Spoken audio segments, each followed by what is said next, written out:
Hi, welcome to Promo Insiders, an ASI media podcast that covers the issues that matter most to the promotional products industry. I'm Chris Ruvo for ASI, and today my guest is Counselor's 2025 Person of the Year, Justin Zavadil. Justin, welcome. Hey, thank you. Yeah, so I know you're going to cringe during this, but I have to read a little, just give folks a little background on you, of course. You are president of American Solutions for Business. That's a Counselor Top 40 distributorship that your father founded 45 years ago. And Justin came up in the business since becoming president in 2017. He's most definitively put his stamp on it. Under Justin's guidance, ASB has thrived, increasing promo sales over 60% between 2019 and 2024. And as impressively, you can name any number of next generation developments that are shaping the future of print and promo, and you can find ASB at the forefront of them. I'm talking everything from technology and e-commerce to international business and people-centric culture. What's especially notable, at least as far as I think, Justin's led ASB to all that success while earning a reputation as one of the most sincere, humble, good-hearted, and calmly capable leaders in the merch space. For all that and more, he's Counselor's 2025 Person of the Year, and we're going to get to know him a bit better today. All right, Justin, I hope that wasn't too much like dental surgery for you there at the beginning. We'll get into some fun questions now. How are you? I'm doing great. How are you? All right, very, very, very good. And we're joking around here, but everything I think I said there in that intro is true, and it is why you are our Person of the Year. So let's maybe begin at the beginning if we can. I mentioned that you came up in the business. Can you just tell us a bit about that? What was some of your earliest memories of I guess ASB and print and promo? Yeah, so I mean, so many of my memories as a kid were around ASB, right? My dad started the company when I was one, so it was my entire life. I have a sister and a brother. My brother's 2 years older than me. My sister's 4 years older than me, and we all three of us worked in the company as we grew up. And I'm the only one still working in the company, but they were heavily involved when we were kids. We were stuffing envelopes in the basement. When my dad started as a print distributor, obviously, he worked for National Cash Register before he started ASB. And they back then they didn't really have a whole lot of return envelope inserters, so it was your kids. I think I was 4 years old. The quality control was not the No best. child labor laws in this household. Yeah, no W-2, didn't get paid, but got paid in other ways, obviously. But yeah, no, it was good. All those different things. I worked in the warehouse. I worked in building services. I kind of worked in the mailroom. All different things the whole way up. And then out of college, I sold for American as a salesperson for a while before I stepped away, and it was in real estate development with my brother before I came back to the home office in 2008. Yeah, it's really interesting. This is not a nice term, but no nepo baby here. Like you worked your way up from the bottom. I mean, you literally held almost every job you can there, right? Yeah, I mean, we definitely worked in every different role, but I'm sure it didn't hurt. But yeah. I think it was no, it was a good experience. You kind of got to see all sides of it. The sales side especially, right? Because we do, so much of what ASB does is to service our salespeople as our customer. So my dad would always preach that he always says the answers are in the field, right? So you gotta go out and know what those people deal with every day, so you can provide. If I'm talking to a distributor that's on their own, or from a different distributor that's looking for a place to go, like, the nice thing we can say is, we don't make decisions that the only decisions we make benefit you, right? I mean, you are our customer, so you can't really do that until you know what their life is like. A fair point. Yeah. Fair So no, point. that's probably been the best of that. But otherwise, yeah, I mean, in the home office, you kind of get to know all the different departments and all the people, and kind of work your way up that way. But yeah, it was fun childhood, lots of experiences. I mean, the business was in my basement, it was in the attic of our house, then it was in the house next door. And then now, then they bought a building downtown. We're in a small town of 2,500 people, and right now we currently have 6 buildings downtown. So wow. What happened was Glenwood was kind of a relatively thriving city, and then the freeway when they built the freeway from between Fargo and Minneapolis, it went like 15 miles north. So when that happened, the town of Alexandria got Walmart, Target, all the big box stores. Okay. So all the little stores on our main street slowly started to close because people would go up to Alexandria. Yeah. So we would take those buildings. So, I think the building I'm in today that we just renovated, This was I think like my dad had a bar in the basement and a pizza place, so that was here. And then next door was an insurance company that we're in. Then there was a clothing store that we're in. There was an electronics store we're in, and they're all fiber optically connected, so you can transfer phone lines and things. But now, we have so many people working remotely that we're renovating another building, and we'll be in 3 buildings downtown. So yeah, it's That's kind of that's interesting. really wild. ASP Yeah. is its own local. It is the economy. It sounds like Yeah. in a big Yeah, way there. I Yeah. think in this town of 2,500 people in the surrounding area, we have 300 employees. So big, probably the largest employee in this. The hospital is pretty big. The high school is Yeah. pretty big. But yeah, Yeah. Very, yeah, very, very, very cool. I wanted to jump back to an earlier, not quite childhood, but well, an earlier time in your life. If I have this correct, you majored in theater, I think, right? At the University of yeah, Minnesota. And yep. just that's such a unique and cool thing. Like what drew you to theater, and like, is there any lessons you learned from your theater days that you apply in the business world? Just interested in that perspective. Yeah. Well, I was in high school. I was always encouraged by my parents to do everything, right? So, 3 sport athlete in speech and Knowledge Bowl and Mhm. theater, and I kind of really enjoy being on stage. I've Mhm. always had I'm kind of an introverted extrovert, if that makes sense. Like Okay. I like talking about myself or that kind of limelight, but I don't mind getting in front of people and talking and playing a different character is fine. Yeah. But so I went to school for that at the University of Minnesota, and then kind of was in theater production with a friend of mine, and basically did some of that after school, and then Mhm. decided, this I need to actually make some money. And Yeah. and the one thing that you learn that I've, that sales is acting anyway, right? I mean, that's a big Sure. piece of it. But the biggest thing is rejection, right? I mean, Okay. you go on countless auditions and you don't get roles, or you get, you get ones you don't want, or those Mhm. kind of things. Like that's kind of like sales. Like you're just constantly calling on people, and they might be slamming the door in your face, and you just have to Yeah. get thick skin. So that's kind of Yeah. It that's teaches the you one grit. thing. It sounds like it taught Yeah, you a lot of grit from that. yeah, a little Yeah. perseverance, those kind of things, right?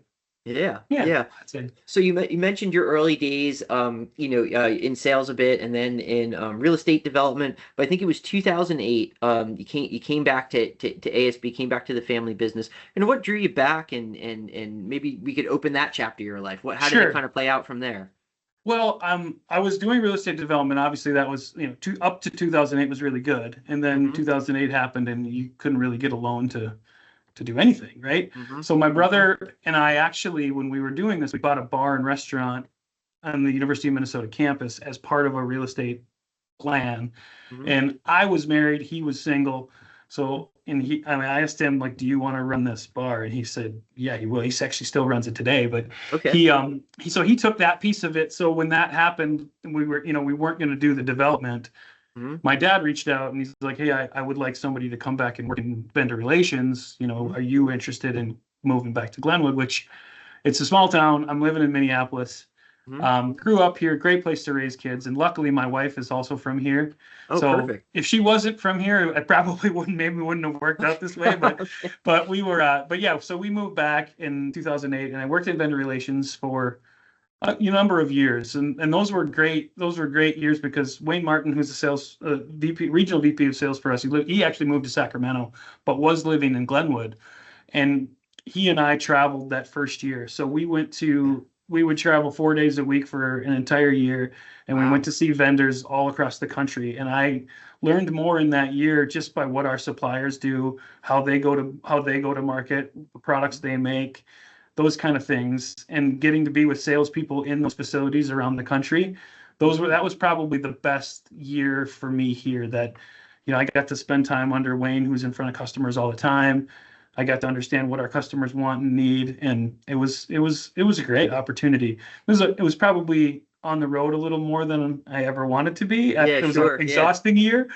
but it was really cool and informative. So from there, we had a group called the Sales Resource Group. We still have that internally. Amy Spahala runs that today. So I was in that role, and then I got put into like an executive vice president role to kind of oversee some of the leadership team here, and then move to president I think 6, 7 years ago or whatever it was. Yeah. Yeah. And yeah. So the same, so I manage our operations home office team. My dad still manages all the recruiting and that whole group of onboarding and bringing on new people and the stuff he really loves. And Hmm. yeah, it goes pretty well. It's excellent. It's such a cool story, and it's as you say, you progressed from that vendor relations role to president. I think it was 2017, if I have that right. You moved into that role. So Mhm. since then, and I know you're humble about this, but ASB has certainly made advance. You've advanced it. There's no doubt about it. The company's evolved. Are there certain things that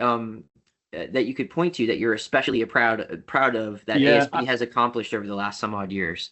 it's really the leadership team. I mean, if I'm good at anything, it's to able to assemble a team that makes me look better. Like Okay. they're incredible. Like our senior leadership team is so strong, and they I don't have the I mean I know that I don't have the answers for everything. I know that I'm Hmm. not the like these they're all better at what they do than I could ever be at what they do. Hmm. Right? So the ability to kind of assemble that team and let them really thrive and drive what they what can make our salespeople more successful. Like Hmm. that's probably the one thing that's done it, right? Is just to be able to assemble this team that's just so strong. And if any, I mean, like I told you earlier, like they deserve this award more than me. So I Oh, mean, yeah. it's kind of that team is so fun to work with, and right now they're all they work together really well. I mean, there's Mhm. been, obviously you work through your ups and downs on those kind of things, but right now, I mean, the team is so strong, and Yeah, I mean, obviously there's different things within all those departments that have made us successful, but it really comes from their ideas and their leadership. from their leadership. Is there anything and that you could point out that one of those teams has accomplished? And with the understanding, Yeah, there's a lot of other stuff, but is there just something that comes to mind? Is like, boy, they really nailed this. This was really excellent thing we're doing. Yeah, I mean, I mean, on the technology side, I mean, we've made so many advances in our back end PeopleSoft system that Mariah Cassidy, Eric Gorhuber, and that team have run. On the e-commerce side, Mike Schmitz's team is always making advancements. We actually hired Michael Conway, who at one time was an ASI employee, I Mhm. think, and then was at a number of suppliers, and he's come in and made a big impact. Dana Zezo, Taylor Borst, they've made our events so much stronger. Mhm. Like, I mean, just the whole team. Like Sarah Loudon is our chief HR, or she's our HR officer. Mhm. She was coming from a much larger company. Mhm. She's made a giant impact. Bill Finley, our finance guy, he's also coming from a very large company, so it's making us more successful and just ways to be more profitable for the ESOP. And like Mhm. I said, Amy Spahala runs that group as well, that sales resource group, and just always making sure we're adding tools and things that make our salespeople more successful that they can go out and reach their employees on. So yeah, I mean the whole team is just like they've all made great impact, and we work It's together really well. it's so much in play. It's a lot in play, and it seems Hmm. like being an effective leader in your way is as you say, it's having that ability to team build and to like give people their space, Yeah. to do what they do, and almost like a willingness. It sounds like to learn from the team too as a leader, and just kind of set people up for success. Yeah, and they do that so well with their teams as well, like from the next levels down. Like it's just we have the one thing that I think ASB has that other companies might not have is that culture of like everybody's part of this, right? Our employees are owners. My dad sold the company in 2000 to the employees, so we're 100% ESOP owned. Mhm. So, I mean, the guys in the mailroom, the guys that are working in the distribution center, they are all employee owners. Most of our salespeople are employee owners. We have some that are still independent contractors, but the majority are ESOP owners. So every decision we make is for the benefit of everyone in that ESOP. So it really does. It sounds kind of corny. We always talk about this family culture we have, Right. but it really is. I mean, we care about all these people. Like we have all kinds of things that help our employees if we need them, and I think ASI has some of that as well. Like you guys have the Sure. same thing. That's why you want people to want to work there, right? Absolutely. Can you tell me a little bit about going to the employee-owned model? I know it was your father who made that decision probably 25 or so years ago Yeah. thereabouts. Like why go to that model? Like what was the motivation? Kind of how has it benefited ASB? Well, I mean, it's my sister and brother. They never had any interest in being part of the company. I was Hmm. in college, right? So at Hmm. the time, like I didn't think I would be back here either. Um, and I think, he kind of was at that situation where they had a salesperson that was one of their bigger salespeople, and he passed away in a plane crash. Oh And boy. my dad was thinking, gosh, if that was me, we'd be selling the company to pay the taxes. So we have to have Mhm. some sort of strategy. Mm. So that if you were to sell to a competitor, we have, at the time, not 300, but a lot of employees in Glenwood, Yeah. they would move it, right? Yeah. So he grew up here. He's got a lot, some alliance to this community. Sure. And if they moved it away, a lot of people would lose their jobs. So he's like, that really wasn't an option. Probably could have made more money doing it that way, but Hmm. the best way to do it, the best way to preserve the company was to sell it to the employees. And it really has benefited in a lot of ways. I mean, the one thing that stands out is, like, we always talk about being that last company standing, right? Yeah. We don't need to be the biggest. We don't need to be kind of the forefront, the number one company on the list, but we want to be the last one here. We want to have the most sustainable model.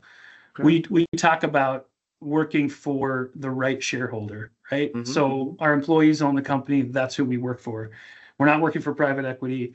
We're not working for a public company where the shareholder doesn't even really know what you do. Yeah. The private equity is a great model to invest in your company, but at some point, like, they just care about the profit and the bottom Yeah. line. Yeah. There are a lot of great family businesses that great competitors of ours that are family owned, that are good competitors that we know have similar values to us. But it's like, for us, like, we're employee owned, so we don't have to. We want continued share growth, which we Yeah. have achieved, but it's not the end of the world if we don't have the best year You ever, can right? I take mean, you can take a longer term yeah, approach, perhaps. yeah. Yeah. Like, when you're working for a public company, it's quarter by quarter, and you have to produce, right? Yeah. Yeah. So you can't do a lot of things that help your customer when you're Hmm. just worrying about the bottom line. Bottom line. All right. Very Yeah. good. All right. Let's shift gears a little bit here to some interesting things. ASB has had, I'd call it, a growing international focus. There was the launch of Canadian Solutions for Business. I think you're looking more at Europe as well nowadays. Can you just tell us what's going on from an international perspective and kind of why ASB is taking that approach? Yeah, so it's the same model of, if you're not growing, if you're standing still, you're going backwards, Yes. right? Right. So we and we're taking our time with it. I mean, I think a lot of people have jumped in and made acquisitions in these places, which is one way to do it. We did bring on a group in Canada called True North that's been part of Canadian Solutions for Business. Hmm. So that was our first foray into that, and they've been good. And Canadian Solutions for Business is going quicker. Yeah. Europe is more. We joined a group called GXN. Actually, Michelle Bell got us into this. She's been very, very helpful for us over there, Yep. and she's well connected, as you know, and Yes. she's very gracious with her time and connections, and she's helped us learn a lot. And that GXN group has been really informative. So Dana and I and Bill Finley, our finance guy, have been traveling over there to. Dana and Bill have been going to the PSI show in Germany, and then I will go to the GXN shows in the fall with Okay. Dana, and they move around Europe. But with that, you meet all kinds of different connections in all the countries, and then also, I think South American countries, India, it's the whole world, right? And they're all Yeah. promo distributors. So it's been pretty good, and suppliers. It's been good connections. So we're just kind of learning that landscape. We hired a Hmm. consultant in the UK here now that's kind of helping us kind of launch that next chapter over there. And Next chapter. we're trying to figure out if that's via acquisition or if that's via us setting something up in the UK first and Okay. going from there. But Canada's in full steam ahead. So obviously we have a team up there that's running Canadian Solutions for Business. They're kind of operating as a wholly owned subsidiary of American Solutions for Business, and yeah, going successful. And that's easier for us to manage because it's the same time zones and Sure. Yeah.